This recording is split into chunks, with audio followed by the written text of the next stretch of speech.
Alam mo ba ang kwento ng mag-asawang Ananias at Sapphira na parehas nagkasundo sa pagsisinungaling sa ating Panginoong Diyos? Sila po ay nagsabuatan at nagkasundong magsinungaling sa pinagbentahan ng kanilang ari-arian sa ating Panginoong Diyos. Ito'y mababasa po natin sa Bagong Tipan, Gawa 5 po.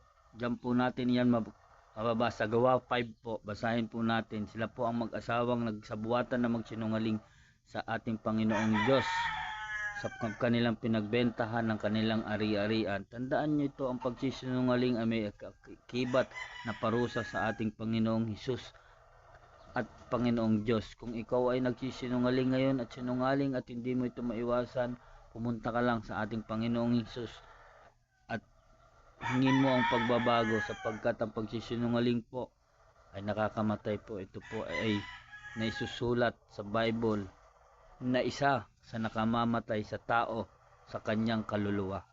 Iwasan na po natin ang pagsisinungaling. Amen.